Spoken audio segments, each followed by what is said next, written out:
Добрый день, уважаемые друзья, добрый день, уважаемые коллеги. Сегодня мы поговорим с вами об очень интересной теме, об оценке человеческого потенциала, о талент-менеджменте и о том, как он влияет на современную экономику. Сегодня у нас отличные спикеры в студии. Я хочу их представить. Это специалисты и в области оценки, и в области социальных лифтов, и в области талент-менеджмента. Ирина Зарина, генеральный директор СХЛ России и СНГ. Это один из самых ведущих оценщиков на российском и международном рынке. Алексей Komissarov, директор Высшей школы государственного управления и генеральный директор ОНО «Россия. Страна возможностей». И Ilya Sheburakov, декан факультета оценки. And Ilya Sheburakov, director of the High School of State Management. So what we will talk about? We will talk about the assessment, about its effect on economy, on the development of the country, and not of separate elements of the country, but the assessment and something primary. So I would like to start our conversation of today with Alexey, because he represents the organization which is responsible for social lives. Our country has chosen an interesting way. We started to work on the development of human potential on scale of the whole country. We do the evaluation at the school level. We offer social lifts for young people, for people of other ages. So I would like to see it more in detail, and after that we will go to the assessment, which is one of the elements of social lift. Why do we need the assessment, and what instrument do you use for this purpose? Well, speaking about the contribution to the economy, I think that everybody agrees that the main value of any economy is people, and there is a global rating of talented people, and I like it a lot because there is a direct correlation between the position in this rating and the economical success of the country, which is measured by GDP per capita. So in case of Russia, when our president published a decree on social lifts, by then our position wasn't very good, but since 2017 up to today there were a number of changes. So in 2017 we were at line 56. In 2021 I have recent results from several weeks ago. We are at place 45, and there is also a growth on several indicators, because there are some specific nominations. For example, in creation of possibilities, we came from place 81 to 66. We changed from 109 up to 45 in the line of search of specialized personnel, and we have another progresses as well. So it's a good advance and it's a good trend, and I hope that we will continue this trend. 3 years and a half ago, we've created a special non-profitable organization, Russia Land of Opportunities Today, and it was created according to the decree of our president to obtain new social lifts. So about 10 million persons has gone through this organization. Many of them received new possibilities for their development, for their growth. There are 26 projects, including competitions for school children, also for specialists from different industries like IT industry, like IT breakthrough, and the most famous competition of our organization is Leaders of Russia. and we try to offer to all kind of persons new interests and opportunities. And I would like to thank all our colleagues, those who are present here, Irina, Ilya, and others, for their work in this field, because all the instruments of assessments that we use for our project, they weren't invented from scratch, and we took the best that we found on the market, and our colleagues helped us a lot. And I would like to distract a little bit from social lifts. We understand that not everybody are ready to participate in competitions, to compete between each other for different reasons. And last year we launched a new center of competences. This proposal was discussed at the council, observer council of our organization, and we get the approval of the president of Russian Federation, and we've launched a new project with the Ministry of Higher Education and Science, and we see great interest from on behalf of the universities. We now have 41 center of competences of this kind. So we've abandoned the competition element, and we just try to find out whether our students have this or that soft skills. Each person can go through an assessment and see the result and decide what to do. There are some competences that you can develop. There are other competences which take more efforts to acquire, to achieve, but graduating we can offer to a student when he graduates from a university not only the diploma but also an assessment of his soft skills, and it's easier for him to find a suitable job using those soft skills, and for the employers it's also easier to determine whether this person is fit or not for the job, saving time and money. So we will continue developing social lists, and we will offer new opportunities through the Center of Competences, working together with our colleagues, with our partners, in order that every time much persons could find their place in this difficult life. Alexey, thank you very much. I think that it's a perfect beginning. Irina, Alexey said that we worked together a lot and that we did the assessment tools, but coming back to the assessment, it's alpha and omega. That's what we do. That's the first step to go on developing soft skills. So we see that this field is developing in Russia, but is it a unique phenomena or is it a common thing for the world? And also we understand that the first one to use the assessment practice was the private sector, the business. So we would like to know whether it has an effect, economic effect and other effects. Well, I'd like to start from the second part of your question. We have to understand that people is the main value both for the country and for the organization. It's something which is an advantage when it comes to the competition.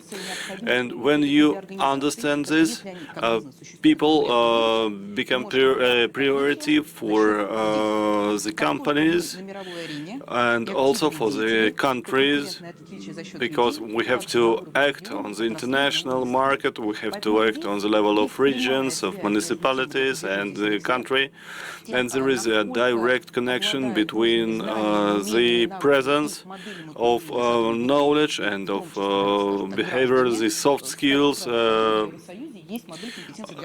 because in European Union there is a model of competences for citizens. It's like a signal function. What do we want to see on our population? It's not an assessment, but it's a declaration of our goal development goal, and we have much in common here. We also work on it. As to the economic effect, we see many studies, mostly done by private companies, about the influence on the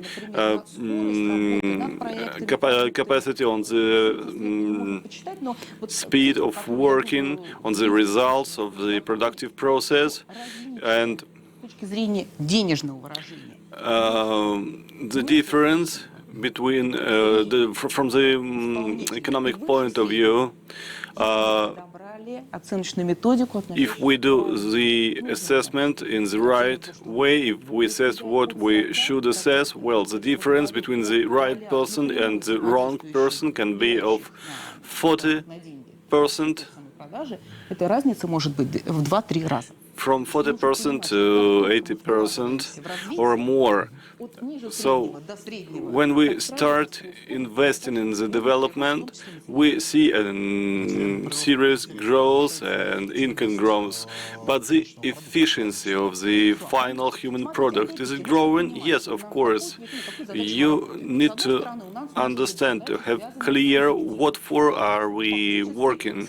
Because sometimes we're working to improve the efficiency, to use the resources in the best optimum way. We can work for the speed of the industrial processes, and the social lift is a transparency, is accessibility, clear rules and possibilities, and it has to do a lot with the diversity of experience, diversity of experience and capabilities.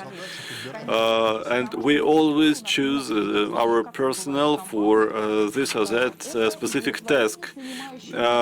And we can measure it by the satisfaction of the hiring manager, of the superior.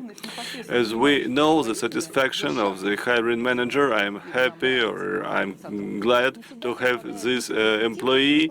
Sometimes has nothing to do with the efficiency and with the capacities of the personnel. I don't think that I'm telling you something new, so our task is to differentiate between the image and the real situation. And here in this field we go together with the rest of the world. Everybody analyzes the investments in human capital. In European Union, they have a signal model of human competences, and it offers to you a huge range of possibilities for auto development, and this is the way which is the European Union following. As to the state, with public servants, we see many things that are alike to the business sector. There is a demand for specialists, and in many countries we see that public service is not very attractive nor interesting for the young people, and we can find just specific specialists we need. According to these logics, it is Singapore, Australia, Canada, the UK City Council. Yeah, I think that's a good path towards Ilya. But before I ask a question about the civil service and training of personnel for civil service, I would like to find out, Ilya, is there any danger? Just Irina has mentioned that Alexey, that assessment is above everything. Okay, we make assessments of everyone. We will say that these are good guys, and that's it. I think in civil service it's quite discernible. Somebody fits better than others.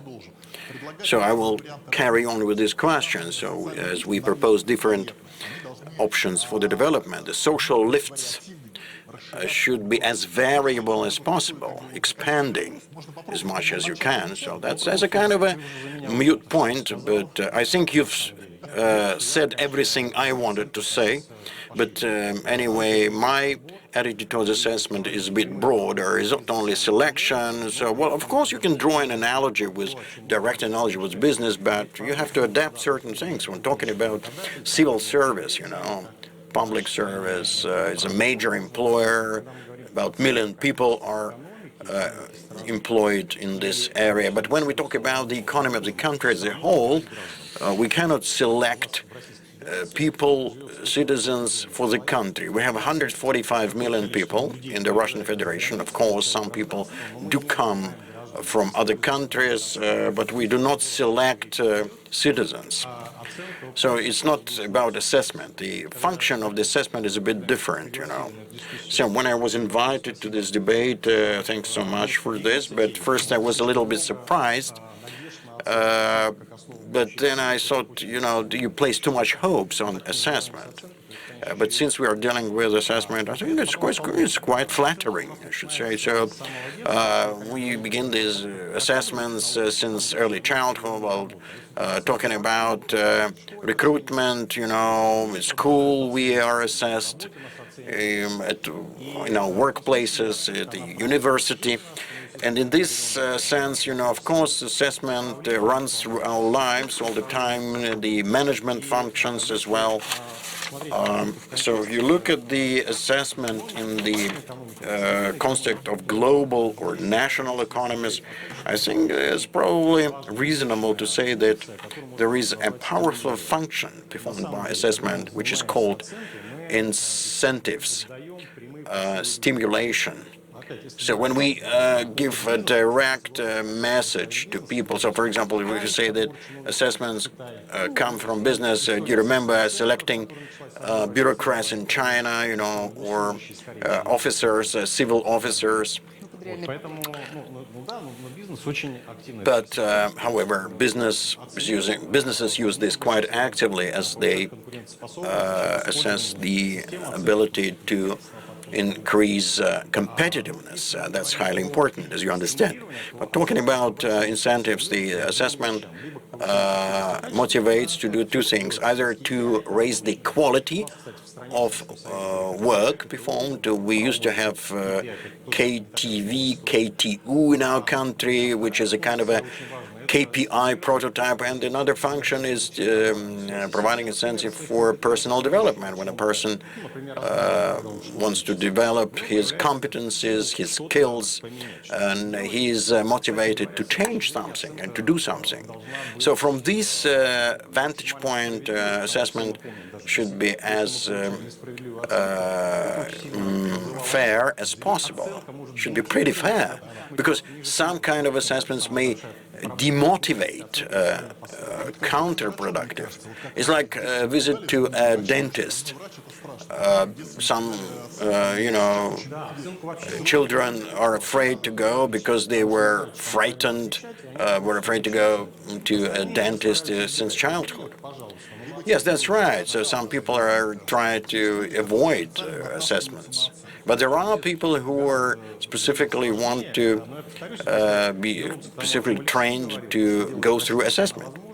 But that's what Alexey has just said, that Russia is a country of possibilities. So there's on a national scale, there are stakeholders who are interested to participate in that. They have good incentives. And in this sense, we are using assessment as the basis of modern economy. So in this case, if we help people to discover talents, unique capability, worldview, we have to do this. And then in this case, we, as a country, we're going to move in the desired direction, because there is a high competition all over the world in this area. So I think that's quite an important, there's quite a concerted team effort. So I would like to pass this from Irina to you in terms of this same message as we make assessment within the framework of some contests, assessing a great number of various people. Some of them get good incentives, others are motivated to develop themselves further. But what exactly is done by Russia as a country of possibility? in terms of building a certain path of development, and what are the plans about a certain trajectory. If you allow me, I first would like to respond to what has been said here. I was a little bit confused by giving the floor to Irina with the business concept. Sometimes they say that, it's done for the sake of civil service, but I would like to dispel the myth. In this contest,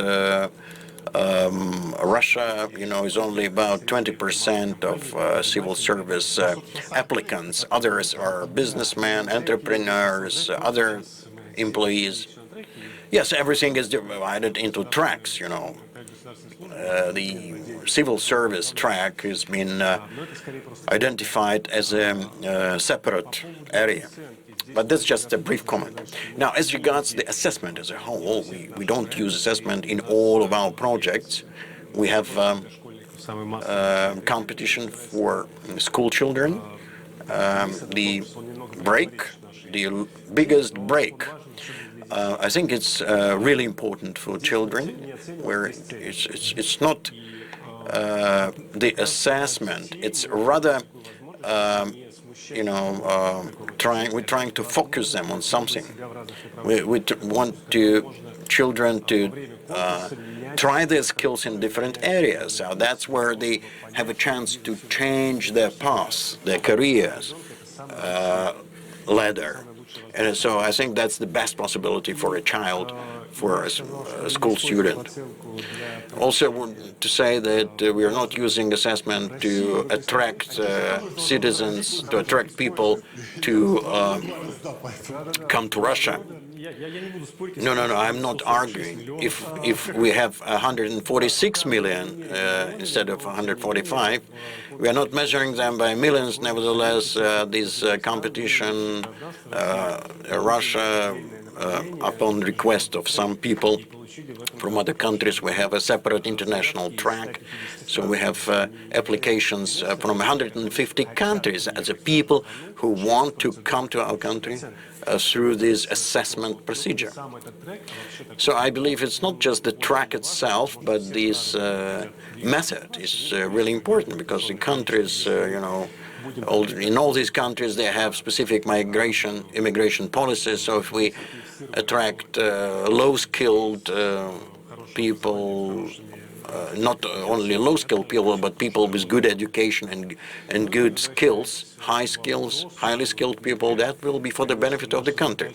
Now, getting back to your question, Daniel, our task is not just to give awards to contestants and to the winners of this competition. Our task to build such a long-term program to develop human potential. So our objective is to make sure that the contestants could build this trajectory of development for a longer period. We had another session, we just held another session devoted to civil servants, officials, jointly with Alexander Auzan, Dean of the Economy Department, the State University. So we need a broader planning horizon that will give us an opportunity, and these excellence centers will give us such an opportunity so that people can understand how they can develop further.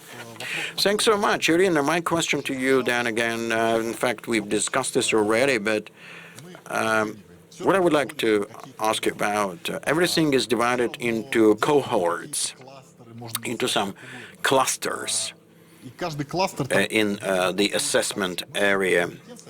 In this framework, we in our Center of Excellence think that there are no bad marks, bad scores.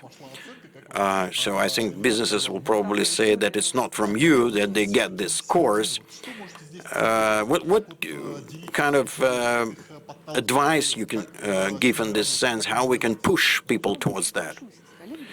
I would subscribe to what Alexey said at this point, on this point, because right now we are divided on the word assessment. But let's use another word, diagnostics, just to understand what kind of potential we have. So let's find another word, maybe a neutral word, because we need to understand, first of all, what track or what path can be chosen by a human being and how he can switch between these paths. So if we move from this philosophy that there is a preset volume of certain knowledge, ideology, if we move away from this, we have the following prospects that open up. The world is changing so fast so that we don't know what kind of tasks have to be resolved tomorrow. Who knew about this, that 3 years ago the world will live through such a unique situation? So we understand that this is a whole category, a whole class of different challenges, various challenges that we are facing right now. So sorry about this. We have 7 to 10 challenges per one manager. Some kind of danger, geographic expansion, and also he has to grow, he has to breed a team. So we don't understand how we can train these people. So from statistical viewpoint, even managers, even experienced people, if you think about the situation, do they have to cope with all of that? It will be a maximum of 2% in all of that, but somehow it just never happens. So as soon as we build such trajectories, including students, with clear-cut requirements, for example, pick up a project without any specific guidelines, it's quite a painful subject that's really demanded by employers. So we understand that we have to get them ready for certain challenges. We need to perform screening, diagnostics to identify the success cases, either for everyone or for the whole cohort. And that's where we will see the development tracks. So that's what we are talking about right now, about the new opportunities. It's a kind of a concentric approach. Instead of a system of reference points, we can open up new opportunities for people, and people receive a chance to choose themselves. So we can get a diverse labor. As a human capital becomes more diversified, so I would like to focus on diagnostics then for the purpose of achieving success. I can offer another term, another word. Alexey knows, as we worked with top-level managers, and we found a synonym. We use the concept of complex resource analysis. How it fits with a certain profile, how it fits with a certain individual capacity or talent. So from the viewpoint of massive, large-scale assessment, it's a kind of standardized approach. We understand that it's impossible to cover everyone using the same method, but when we're talking about a certain selection, even people who work in certain areas, top managers, the competences method is not suitable. But as for talents, I think it's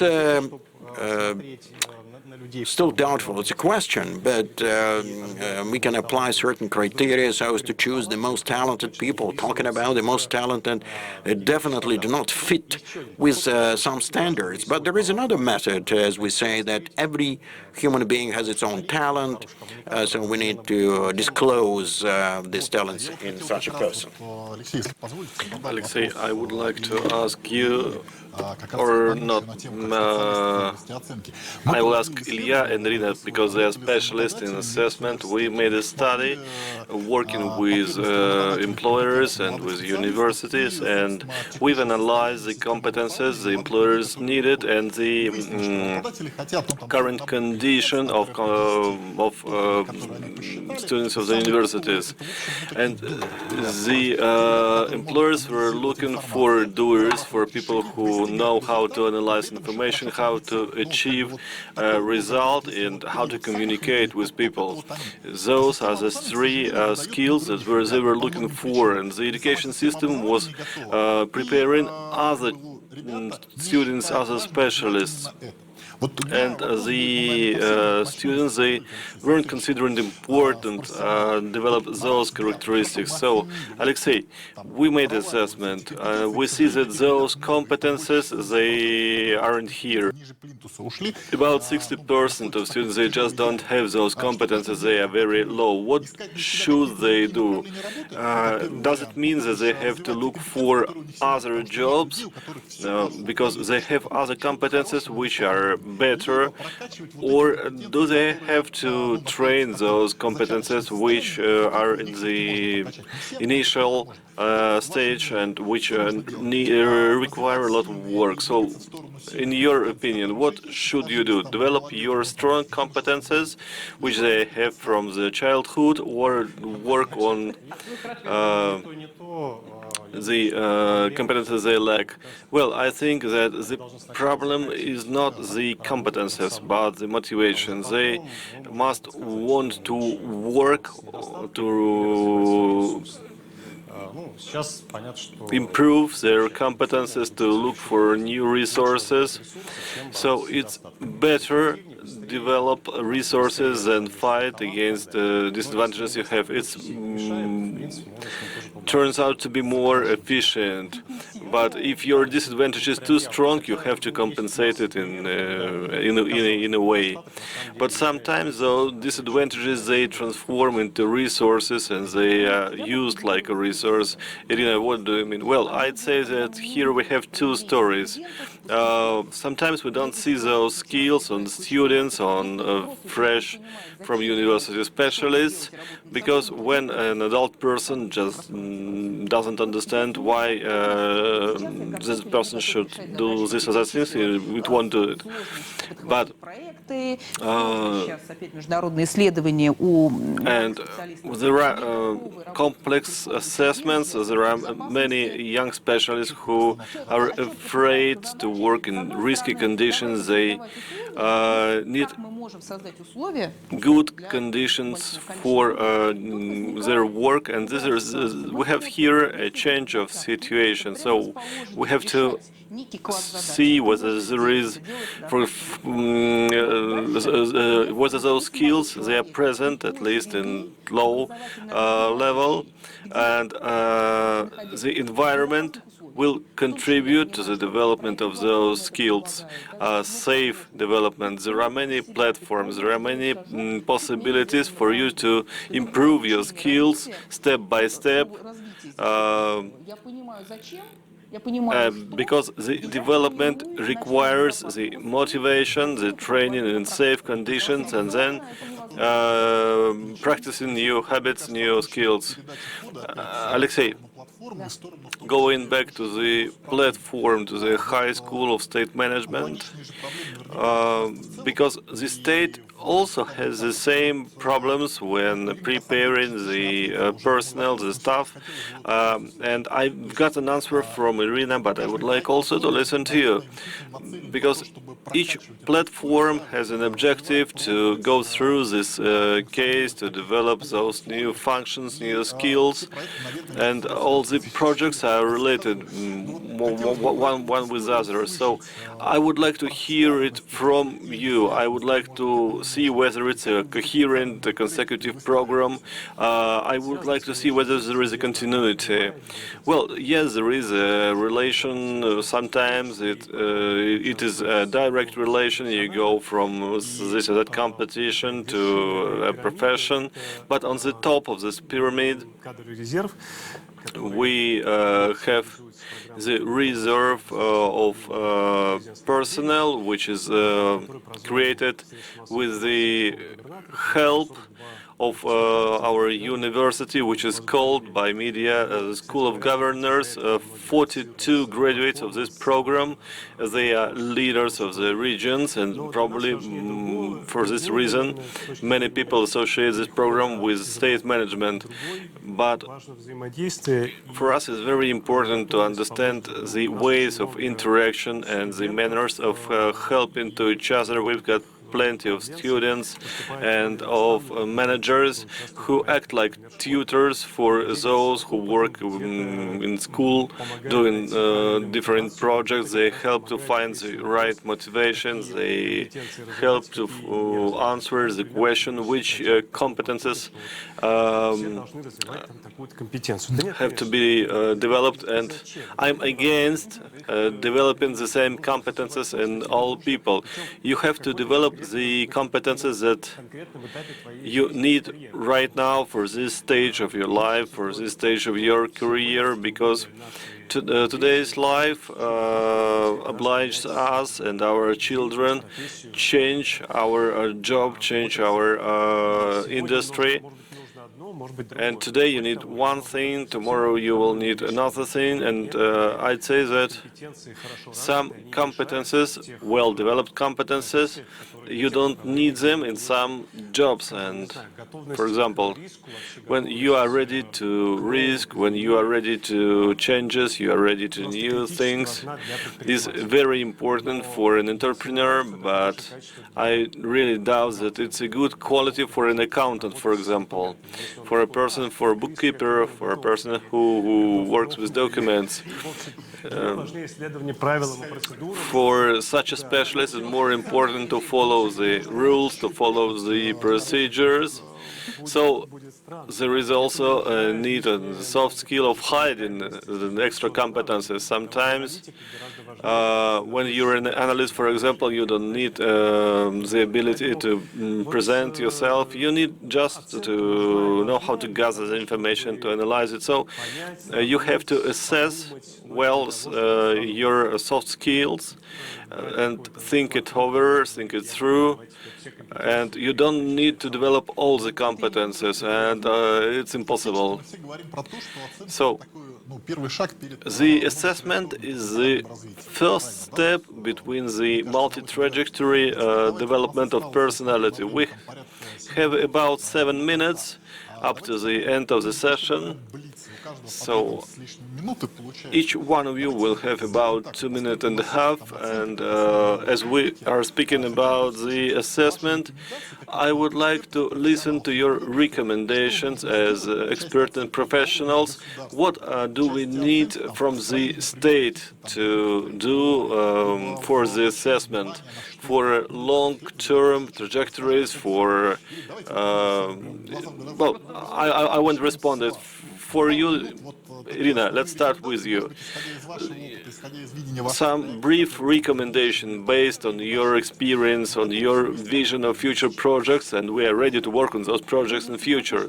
Well, I agree with you that we need to understand what skills do you need in each industry. And for me, the assessment is the understanding of criteria and of the compatibility of skills with different fields. We need to know all the demands from private sector, from state sector, and knowing those skills, we can identify, we can screen whether there is a possibility to use those skills in different fields, and what can we do to develop those skills. And as soon as we understand which skills do we need, we can see a number of activities you need to achieve this experience, those skills.